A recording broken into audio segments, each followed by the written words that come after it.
What is up, everybody? Welcome to Trebl's Champions League winners and losers, where the two of us pick our winners and losers from this week's round of Champions League action. My name's Louie. And I'm Allan. And before we get started, make sure you're leaving your winners and losers in the comments below, because we will be picking the best / funniest / most outrageous comments and featuring them in our next episode. Our first winner of this week is Lionel Messi and Barcelona. So after a pretty lackluster World Cup for Messi, where him and Argentina really didn't do all that well, and also after being snubbed for the FIFA The Best award, this was the perfect occasion for Messi and Barcelona to basically announce themselves back onto the world stage and be like, hey guys, like, we're not just like that other team from Spain, not that they ever were, but it was just like Real Madrid were getting so many of the plaudits that Barcelona really needed to come out with a bang. Real Madrid's won three of the last 4 Champions Leagues, and Barcelona, aside from dominating the league last year, I feel like they haven't been getting that much buzz. And come out with the bang they did. Messi scored a absolute phenomenal hat trick. From his free kick to every goal that he scored, it was just absurd. And it was exactly what Barcelona needed to kickstart this campaign, to try and recapture that European glory and really, really cement themselves as the kings of Europe again. Yeah, and Messi and Ronaldo always talk about not having a rivalry, but Messi's getting a little sick of hearing Ronaldo's name so much. So him coming back, first game of the Champions League, left his name out there and letting people know, hey, I'm still here. I'm still one of the best in the world. Especially because these 3 goals that Messi scored in this game brings him much closer to Cristiano Ronaldo's record of the most goals scored in European competitions. He also, this hat trick actually also puts him at 8 all-time hat tricks in the Champions League, which is 1 more than Cristiano Ronaldo.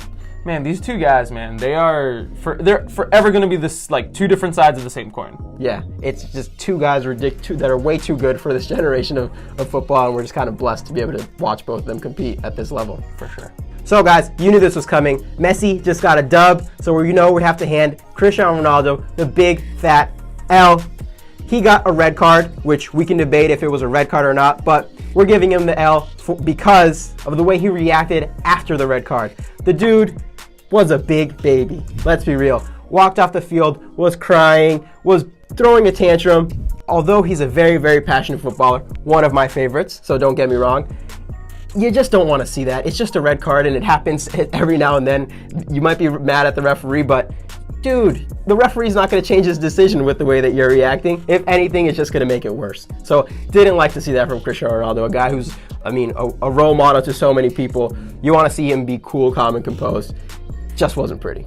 Yeah, man. The way he reacted was absurd. Yes, I agree with him that it was uncalled for, unjustified. It was awful. But it was weird because one of the arguments I saw was that maybe the refs weren't necessarily, because it happened off the ball, the incident, right? So someone was saying maybe the ref, out of the corner of his eye, all he saw was Cristiano lift up his hand, so he thought, oh, he tried to hit him, and that's why he gave him the red. So a lot of people are calling for VAR to be instilled into the Champions League because of that. Because if it's good enough for the World Cup, people are saying it should be good enough for the Champions League. And I kind of have to agree with them on this instance anyway. Yeah, it's kind of ridiculous that it's still not implemented, but hopefully UEFA brings that in soon. We don't want to see results being decided on kind of bad referee calls. Yeah, for sure. So in a week where Messi scores a hat trick, Ronaldo really lets his team down, and especially after not really having that great of a start for Juventus, Ronaldo really needed to use this Champions League game as a platform to start building a great season ahead for Juventus.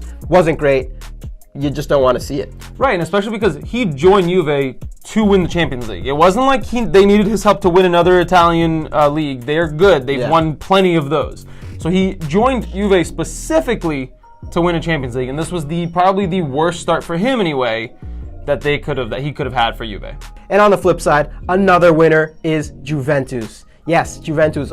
They were still able to win the game even after being down a man, their star player. They got 2 PKs that gave them the chance to score 2 goals. Pjanic slotted away 2 really well taken PKs. Still gave them all 3 points, even without their main man, Cristiano Ronaldo. Yeah, man, it was kind of interesting to see because some of the calls didn't necessarily seem like the most concrete penalty decisions. Some people were arguing that it was almost like a makeup call for having sent off Cristiano a little bit earlier than that.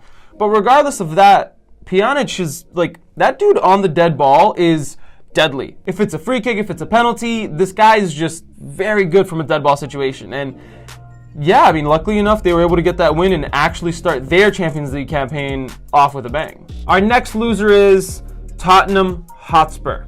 With 10 minutes to go, Tottenham were going to walk away from the San Siro with at least a point. It wasn't the most dominating performance by Tottenham, but they were up 1-0.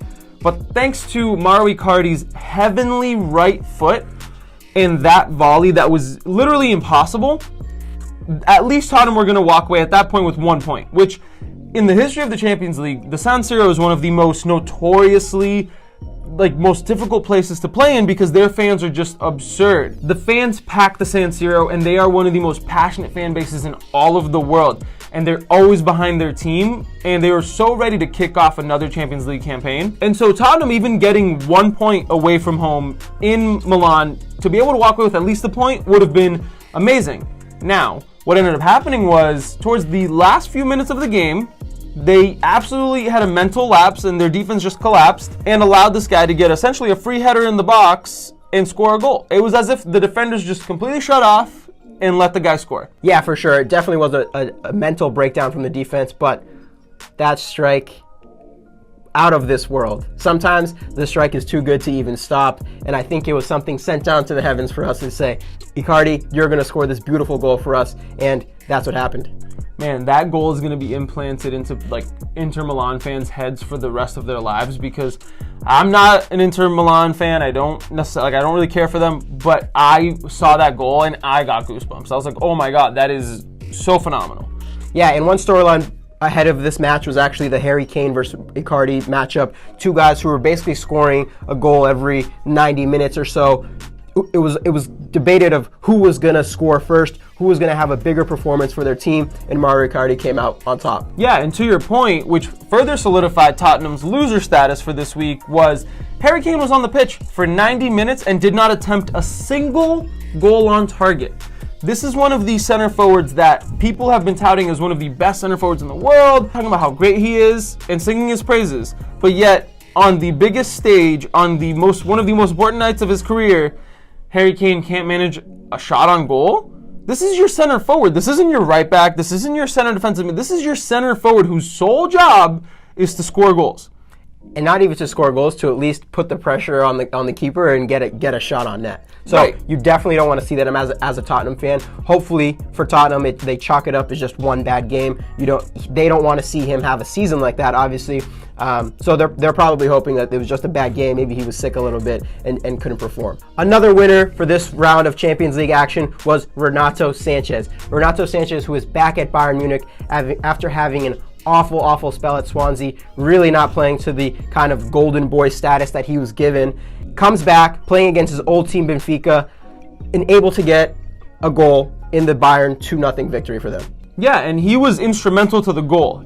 If you watch just when he put the ball into the back of the net, you think, oh, whatever, it was just a tap-in. But he picks up the ball in the midfield and starts the entire play, runs the length of the field, gets himself in the perfect position to be there for a tap-in, which is really good to see because, like you mentioned, when he was at Swansea, it was awful. Everyone thought, okay, no one, at Bayern, he wasn't going to get much playing time. Let's send him out on loan, send him to Swansea, but he just didn't fit the system. He didn't acclimate himself for whatever reason. It didn't work out. But for him to come back to Bayern and have a pretty good start to the season so far, and to come back to his home at the Stadium of Light in Benfica and be so instrumental in his team's win, kudos to you, man, and an absolute winner for this week. And we talk about bad, it was really bad. I mean, Swansea got relegated. So goes to show you he was not having a good time. The team overall was not playing well. So it's always a great story to hear of a guy coming back and really living up to the hype behind his name.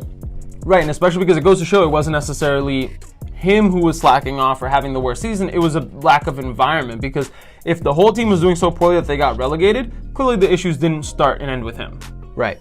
So, thumbs up to you, Renato Sanchez. Hope you can keep up your phenomenal start to the season. One of the biggest losers for this week was Manchester City and Pep Guardiola. Manchester City losing 2-1 to Lyon in a game where they were heavily favored to win. Manchester City, one of the teams that are expected, if not highly favored, to win the entire tournament, come out with a big fat 0 in this game. Lyon played a fantastic game, and this actually sets them as the only English Premier League team to get 4 consecutive losses in the Champions League, a record that I hope my team never breaks. Do you see my face right now? How happy I am. I was so happy about this game. I'm gonna support Lyon from now on. Like, that is my new team. Like, that is right next to the Manchester United emblem. I'm just gonna have a Lyon emblem on all my shirts. But no, so in all seriousness, absolute fat L for Manchester City. You're playing at home. You are touted as what everybody's considering one of the greatest teams on the planet. Yet you can't get a win at home where you're supposed to win at home. You're supposed to have your fans support at home. Though we probably know all 12 of them didn't show up for this game. Yeah, man, overall, just not a great way to start the Champions League campaign. For a team that everyone's talking so highly about, this was pretty fat L for them. Yeah, and there are actually kind of a few little baby L's that fit into this one massive L. The first one being Memphis Depay, ex-Manchester United player, came before the game was saying that Manchester is still red and that he's going to perform kind of lights out. He did that, getting an assist in the game, having a shot that was amazing and hit the post, almost scoring. He was able to back up all of his smack talk in performing well and shutting up the Manchester City fans. Man, I love the fact that it didn't necessarily work out for him at Manchester United, but he still has that passion for it, and I love it. That made me so happy to see, and Depay, I love you. And another one of those little baby L's was Pep Guardiola was not even on the sideline. He actually got a match ban in last year's Champions League in the loss to Liverpool because of his crazy antics on the sideline. So he was up in the stands watching like all the fans, and there are kind of so many pictures out there of him watching the game with his face buried into his hands, looking so depressed, so sad. For us as Manchester United fans, it was lovely, but it is a really big loss. Yeah, I will say there's very few images that make me happier than a sad Pep Guardiola, but, you know, if we're being impartial for the show, I definitely not a good look for him, you know? But despite all of that, I'm pretty sure the City supporters are probably still pretty happy with the start of their season. They still haven't technically been beaten in the Premier League. They look pretty decent at times, especially even in this game. There were times when they looked very good. But, you know, it's a thing of, can they pick it up next game? Can they kind of continue to build upon this and not let it derail their season? It is going to be tough because they will have to play Lyon in France, and so that's going to be a very tough game. And if they thought this game at home was tough, I can't imagine what it's going to be like when they actually go to France and play them there. Yeah, we'll for sure have to see how they bounce back in the next Champions League game. So moving on to our next big winner of this week's Champions League action, it is the boy wonder himself, Christian Pulisic. On his 20th birthday, Christian Pulisic was able to bang in the winner for Dortmund over Club Brugge, and it was just great. Sure, the ball he just kind of happened to be at the right place at the right time, but that's what you're supposed to do as a player sometimes. It's not always about banging in the cracking goal. It's not about getting that massive, amazing header. It's just about sometimes being in the right place at the right time. He chased the ball down, he closed down the defender trying to clear it, and got a goal as his reward. And he got to be the hero for Dortmund, which at this point it was deadlocked 0-0, and they were playing in Belgium, so it was kind of a tough game for them. And it was kind of one of those games that you'd figure that Dortmund would have won it a little bit easier. So it actually just gave Christian Pulisic the opportunity to come in as a sub and really impact the game, and that was really amazing to see. Yeah, I made a surprise face because he is so young. He's younger than what I even thought, and he's been around for almost what seems like a really long time. So it's really cool. I mean, those stories are always awesome. You want to kind of do something amazing on your birthday just in general. So for him to do that on a Champions League night in a game that Dortmund obviously wanted to win but needed to win as well, because you're in a Champions League, you want to get as many points as possible. Awesome story for him. I'm kind of really happy for him. Oh yeah, and more performances like this are going to just further cement his ability to be a starter and also a star for Dortmund. He came off the bench, and he has been starting a couple games here and there, but performances like this are why I think he should be starting week in and week out. Hopefully this is the start of many amazing performances for him this year, and hopefully he can capitalize on it and go forward with it. Absolutely. Another really big winner for this week was the Ajax fans. Yes, Ajax on the field had a great performance. They won the game versus AEK 3-0, but we're going to be talking about their fans who actually had a beautiful, beautiful rendition of Bob Marley's song, Three Little Birds. All the Ajax fans were actually singing along with one of Bob Marley's songs, Kai Mani Marley, who was kind of the orchestrator in the middle of the field singing Three Little Birds, and all of the Ajax fans in the stands singing. It was a beautiful sight to see, but an even sweeter sound to hear.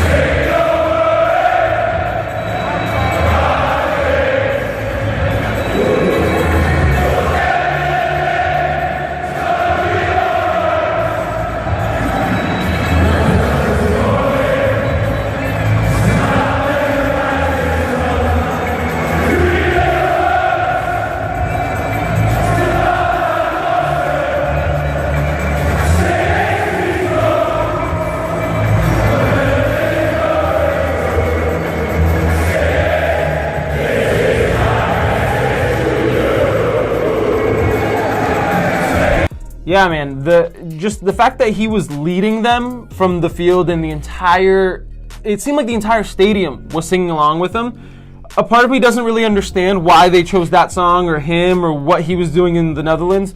I don't think that's important. It was just the fact that they all sang along in unison and they showed why supporter culture is so important to football.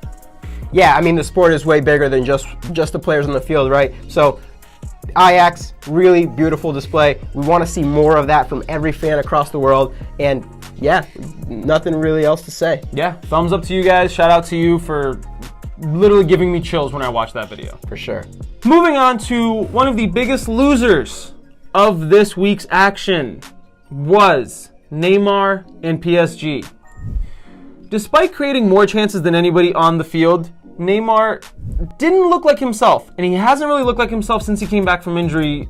Sure, he had a couple of good dribbles, he had a couple of good chances that he created, but it seemed like he was lacking something. For a player that his biggest ambition in the world is to become the best player in the world, to win the biggest trophies in the world, and this was a very poor start to his Champions League campaign, because his former team came out 4-0 winners over PSV, yet he couldn't seem to bring his team to beat Liverpool. And on top of that, he was exploited explicitly and targeted by Jurgen Klopp for his lack of defensive ability, and Sadio Mane just tore him to shreds.